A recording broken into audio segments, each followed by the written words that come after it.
Muito boa noite, é com muita alegria que nós começamos mais um programa Direção Espiritual.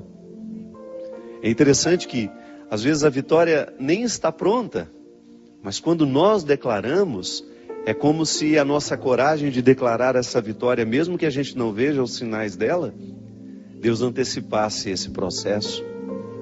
Porque a vitória, para acontecer, nós precisamos acolher a graça de Deus e precisamos fazer a nossa parte. E quando nós declaramos a vitória, a nossa mente se programa. É como se ela se permitisse viver aquilo que nós já proclamamos. Porque o estado de fracasso, minha gente, ele tem um poder assolador sobre nós. Quando nós alimentamos, sabe, no dia a dia, você sabe o que eu estou dizendo? Porque isso é muito comum na nossa vida. Quando as coisas começam a dar errado, quando não acontecem de acordo com a nossa expectativa, com aquilo que a gente havia planejado, é natural que a gente se sinta, talvez não fracassados, mas a gente se sinta frustrados. A frustração faz parte da vida humana. Mas a frustração, quando ela não é trabalhada para a gente poder superar, né? Porque é natural que a gente se frustre, mas não é natural que a gente permaneça muito tempo frustrado. A gente já falou aqui tantas vezes da capacidade humana de superação, não é? A gente vê tantas pessoas sendo capazes de superar as dificuldades da vida, e a gente se entusiasma a ser capaz também. É a força do testemunho do outro na nossa história. Por isso que é tão bom a gente ouvir o testemunho de alguém que conseguiu, de alguém que passou por dores semelhantes a nossas, e foi além, não ficou parado nelas. Na minha pregação, eu peguei o exemplo da Ângela, lá de Maceió, quando eu estava fazendo o show lá em Cajueiro. Uma cidade próxima a Maceió, uma cidadezinha pequena, bonita, onde eu tive a oportunidade de estar com aquele povo numa noite tão especial. Antes de subir ao palco, tive a oportunidade de conhecer a Ângela, que foi o testemunho que eu contei no Osana Brasil, e que nunca é demais a gente recordar. A Ângela estava preparando com o filho dela a formatura tão esperada daquele menino. Um menino esportista, atleta, que sempre cuidou da saúde, que sempre cuidou de si mesmo. Naquela manhã, tomando café com a mãe, feliz por ter conseguido vencer a vida, vencer todas as dificuldades que são próprias da vida de um estudante. E naquele dia ele celebraria a sua vitória na faculdade, iria se formar. Mas a vida não permitiu que isso acontecesse. Na hora do almoço, quando Ângela voltou, tomou café com o rapaz, foi ao salão, foi preparar-se também, e quando voltou na hora do almoço, encontrou o filho morto dentro do banheiro. Depois de investigar as causas da morte, uma parada cardíaca, um infarto fulminante, tão comum nos jovens de hoje, né? Um menino de 24 anos, que às vezes o problema do coração a gente tem e não sabe. A gente, muitas vezes estamos saudáveis e nos falta uma investigação. Um check-upzinho faz bem a todo mundo, a quem tem saúde, sobretudo, também, para a gente poder identificar o que está errado dentro de nós. Infelizmente não deu tempo de descobrir que alguma coisa estava errada no coração daquele menino. Mas o grande testemunho da Ângela foi justamente me dizer, entre lágrimas: Padre, eu sinto muita saudade dele. São 7 meses. Gente, e logo 30 dias depois da morte do filho, morreu também a mãe. Então ela perdeu 2 grandes vínculos. Perdeu o filho, perdeu a mãe. Deixou de ser mãe e deixou de ser filha num espaço de 30 dias. Se a gente for pensar, causas suficientes para que essa mulher pudesse dizer: eu sou uma fracassada, a minha vida não tem mais sentido. E quando ela veio me pedir para rezar por ela, ela não falou nada disso. Ela só me disse que dói demais. E sustentada pela fé que tem na ressurreição, me disse: não tenho nenhuma revolta, Padre. Não fico pensando que Deus foi injusto comigo, não, nada disso me ocorre. O que me ocorre é a saudade. Reze por mim, Padre, para que eu seja capaz de tolerar essa saudade, de colocar dentro do meu coração a vida em ordem. Esse testemunho mexeu comigo, mexeu com muita gente que assistia a nossa palestra no domingo. E nunca é tarde, nunca é demais a gente repetir, e nunca é tarde para a gente reviver. O testemunho de uma pessoa que foi capaz de superar a sua perda, que foi capaz de superar o seu fracasso, e que não permitiu que aquele fracasso se instalasse como um proprietário da alma da gente. Porque o que às vezes acontece é isso. Eu sempre gosto de dizer que se todos os dias a gente não faz uma faxina antes de dormir, sabe, uma faxina espiritual mesmo, emocional, afetiva. Se a gente não faz uma limpeza daquilo que nos poluiu, porque todos os dias a vida nos polui. Com aquilo que acontece, com aquilo que a gente vê que aconteceu na vida do outro, porque nós não somos indiferentes. Se você assiste ao noticiário todos os dias de manhã, você já tem motivos para passar um dia lamentando. Se você assiste aos noticiários da noite, você tem motivos para perder o sono. Mas essa é a postura cristã? Será que a nossa indignação, que nós devemos ter quando a gente vê uma coisa ruim acontecendo, passa em assumir o fracasso que aquele acontecimento nos traz? Não. A indignação não é fracasso. A indignação é a gente se posicionar sabendo que o mundo não tem de ser assim. Não é natural que uma pessoa mate a outra, não é natural que a gente seja injusto, não é natural que a gente vá fazer uma coisa ruim ao outro, como tantas vezes são noticiadas.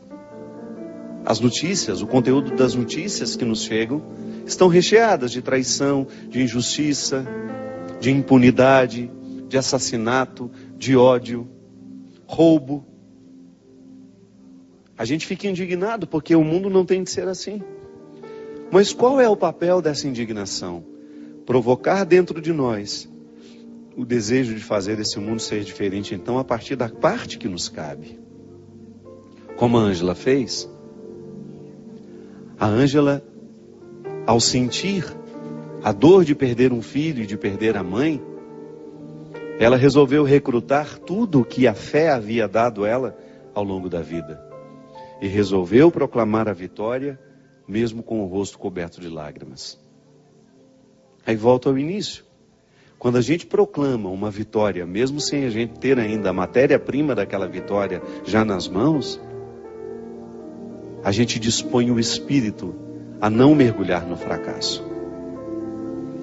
É como se a graça de Deus se antecipasse dentro de nós, nos ajudando a compreender aquele momento difícil e nos dando o entendimento de que a vitória chegará. Porque o desafio do que sofre, aquele que está sofrendo hoje, por exemplo, uma perda, pode ser que você esteja me assistindo e você tenha sepultado um ente querido hoje. Pode ser que você tenha visto morrer um amigo, um filho, um pai, uma mãe, um irmão. É assim. Todos os dias alguém está perdendo. Mas a graça de Deus hoje pode lhe visitar, não lhe retirando essa saudade, porque esse é um processo humano. Deus não tem como retirar o que é humano. A saudade é um dom que nós temos dado por Ele. Como é que Ele vai tirar isso de mim? Eu não quero. Eu não quero deixar de sentir saudade das pessoas que eu amo. O que eu quero é que essa saudade se torne leve dentro de mim. Que não seja um fardo para me deprimir, para me amargurar. Então eu permito que a mão de Deus comece já a me consolar hoje e eu alimente esse pensamento. Quem perdeu alguém hoje precisa começar a alimentar esse pensamento. A dor que eu estou sentindo hoje não é definitiva. Porque o grande problema do sofrimento é quando nós olhamos para ele e quando a gente sente aquela dor terrível, tão próxima do acontecimento, é natural que doa de maneira terrível. Mas a gente começar a alimentar a esperança de que essa dor vai mudar o formato dela. De que ela será, sim, suportável. Por mais difícil que nos pareça o dia de hoje, você pode ter certeza que se bem vivido, se vivenciado tudo isso, com fé no coração, deixando-se visitar por essa sabedoria divina de que tudo vai passar, que vai ficar diferente. Esse dia tão terrível hoje pode ser num futuro um dia de aprendizado. Porque é assim que as pessoas crescem. É assim que nós superamos. É assim que nós avançamos. Eu fico pensando, né? Eu tive uma vida muito difícil sempre. A vida na minha casa não é fácil até hoje. Eu tenho muitos motivos para poder desanimar. Tenho muitos. Todos os dias eu tenho motivos para desanimar. Por aquilo que eu não consigo com os meus irmãos, com os meus amigos, com aquilo que eu não consigo comigo mesmo, por aqueles que eu vejo morrer, por aqueles jovens que eu gostaria tanto que estivessem vivendo diferente, mas não. Estão lá perdidos nas drogas, na prostituição socializada, no álcool. Por ver o meu país tão injusto, por ver tantas vezes os nossos governantes fazendo o absolutamente contrário do que deveriam fazer. Deveriam cuidar da gente, mas às vezes saqueiam o cofre público, lá onde nós depositamos os nossos impostos, para que este país seja melhor, para que a gente tenha saúde, para que a gente tenha segurança, para que os nossos filhos tenham uma boa educação. Todos os dias nós temos motivos para desanimar. Todos os dias você também tem motivo para jogar a toalha e dizer, olha, a partir de hoje eu não luto mais. Mas não é assim que se faz gente grande. Não é desistindo que se faz gente grande. E por isso que vale a pena o testemunho, porque você vê que o outro não, que você não está sofrendo sozinho, que isso é humano. Eu gosto de dizer, né? Falo no meu livro, no Quem Me Roubou de Mim, que nós muitas vezes estamos estranhos às questões humanas. Nós estamos ficando estranhos a nós mesmos. Nós estamos estranhos ao sofrimento. Nós estamos estranhos à morte, como se isso não fizesse parte da nossa vida, como se isso não fosse um processo natural da vida. Não pode ser assim. Esse livro aí que está aparecendo, ó, Quem Me Roubou de Mim, além de falar do sequestro da subjetividade, fala justamente dessas perdas que o mundo contemporâneo, que o mundo de hoje está nos trazendo. Prejuízos terríveis. Por quê? Porque a gente não se reflete, a gente não se pensa. E quem não se pensa, vai ter muita dificuldade de pensar a vida com mais amplitude. Porque a maneira como eu me penso, reflete na maneira como eu penso a minha vida. Como eu olho para as pessoas, a maneira como eu me olho, reflete na maneira como eu olho para o outro. Então, esses sofrimentos que fizeram parte de você ao longo deste ano, eles têm que lhe trazer um fruto sim. E se não trouxeram, você pode ficar esperto. Pode ser que você esteja deixando de arrancar deles o aprendizado. Pode ser que você esteja guardando os fracassos na estante, sabe? Sem reciclá-los. Não, fracasso tem que ser reciclado.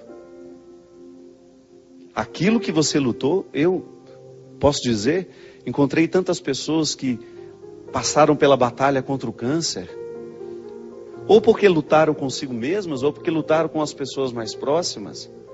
Só quem já passou por isso sabe como é difícil. Mas depois que passa, depois que termina, não é verdade? Você olha para o cabelo que voltou a crescer e você identifica que aqueles cabelos representam sonhos. Só quem precisou perder os cabelos para fazer um tratamento de quimioterapia sabe o que é a alegria de vê-los nascendo novamente. Só quem precisou passar pelo mal-estar de uma quimioterapia, de ficar tantas vezes horas e horas dentro de um hospital esperando pelo atendimento, e depois você ver o resultado de que aquilo deu certo, de que o tumor regrediu, ou então a cirurgia que fez, que foi bem sucedida. Então quando renascem os cabelos, ah meu Deus, que respeito nós precisamos ter por esses cabelos que nascem. São mais que cabelos. É o renascimento de sonhos, de esperança, de futuro. É alguém que de alguma forma pode dizer, a vida aqui venceu. E nós continuaremos lutando por essa vida. Porque só quem se viu nesse limite, nesse limiar estreito entre vida e morte, saberá identificar o quão a vida é preciosa. E deixaremos de reclamar menos. Reclamaremos menos. Porque um dia a gente viveu esse limiar e a gente sabe muito bem. Há 3 meses que eu estou lutando, com um problema que eu tive nesse ouvido esquerdo. Há 3 meses eu não sei o que é silêncio. Eu que gosto tanto. Então às vezes eu acho que eu vou ficar louco com um barulho que não termina dentro do meu ouvido. Eu tive uma pequena perda de audição, provocada não sei porquê, sei lá. São tantos os motivos que podem provocar aquilo que eles chamam de surdez súbita. O que é a surdez súbita? Quando você de repente acorda com um barulho no seu ouvido, você vai e faz uma audiometria, que é um exame que mede a audição. Aí eu descobri que eu perdi 3 frequências graves. Nem fazem falta. Poderia viver perfeitamente sem elas. Até o doutor Daniel, que tem me acompanhado, me disse: padre, é um diagnóstico muito bom. Depois outros médicos, amigos meus também, doutor Vianney lá em Petrópolis, que eu tive a oportunidade também de conversar, de passar por ele, fui tão bem atendido por ele. Todo mundo dizendo, o diagnóstico é muito bom. Quando se perde frequências graves, se recupera praticamente tudo novamente. Só uma questão de tempo. Mas o problema, minha gente, não é essa bendita frequência grave que eu perdi, não. O problema é conviver com esse barulho, esse zumbido, dia e noite. Sabe quando você deita para dormir cansado? E você não consegue dormir porque aquele barulho te perturba, te perturba, te perturba. E ontem, graças a Deus, eu tive assim um dia tranquilo. Foi o primeiro dia em que eu posso dizer que o zumbido não ficou o tempo todo. Foi o primeiro dia em que eu tive a oportunidade de voltar a saborear alguns momentos de silêncio. Ele não foi embora, está aqui. Vai, volta, fica baixinho, fica mais alto. Mas ontem, eu vivi um dia inteiro naquele silêncio que eu gosto, que me faz bem. Você não pode imaginar de como eu valorizei aquilo. Você não pode imaginar de como para mim foi gratificante ter a oportunidade de valorizar uma situação que às vezes passa despercebido, porque eu me acostumei com ela. Então, como agora eu estou tendo de conviver com um barulho no meu ouvido, e se Deus quiser, vou dar um jeito de curar isso, ou pelo menos diminuir isso, para eu não ficar louco, senão a gente fica louco, a gente não consegue se concentrar, tudo fica mais penoso, a gente fica mais cansado, menos paciente com as coisas. Então, sabe, quando você experimenta aquilo que antes você tinha e não sabia valorizar. Se Deus me der a graça de ser curado disso, você pode ter certeza que eu nunca mais vou interpretar o silêncio da mesma forma. Porque passar 3 meses com esse barulho o tempo todo no seu ouvido não é brincadeira. Então, quando eu tiver a oportunidade, como eu tive ontem, temporária, mas tive, de voltar a experimentar o silêncio, eu quero saborear aquilo com todas as forças da minha alma. Porque para isso serve o sofrimento. Por isso que eu estou lhe dizendo, o que lhe aborreceu ao longo desse ano? O que foi penoso para você? Eu dei meu testemunho, falei o testemunho da Ângela. A minha história é tão pequenininha, perto de tantos sofrimentos que a gente teve. A gente teve a Célia, nossa amiga aqui, que trabalha conosco, que enfrentou o ano passado, um pouco esse ano também, né, Célia? Ainda na continuidade do tratamento, 2010, 2011, continua em tratamento. A Célia sabe, nós vimos quando os cabelos da Célia caíram e depois vimos a alegria quando nasceram. Está aqui, trabalhando, feliz da vida, levando a mãe dela por onde vai, com amor, com carinho. Mostra a Célia para nós, essa menina tão especial, tão cheia de Deus, que foi um testemunho para nós aqui, para quem esteve ao lado dela. Então, para a gente poder ter o direito de cantar essa música, Hoje Eu Livre Sou, a gente precisa vasculhar tudo o que foi difícil na nossa vida. Porque somente a partir da superação dessas dificuldades é que a gente vai alcançando essa liberdade interior que só Deus pode nos dar. Nós vamos para um rápido intervalo e a gente volta já já com o programa Direção Espiritual.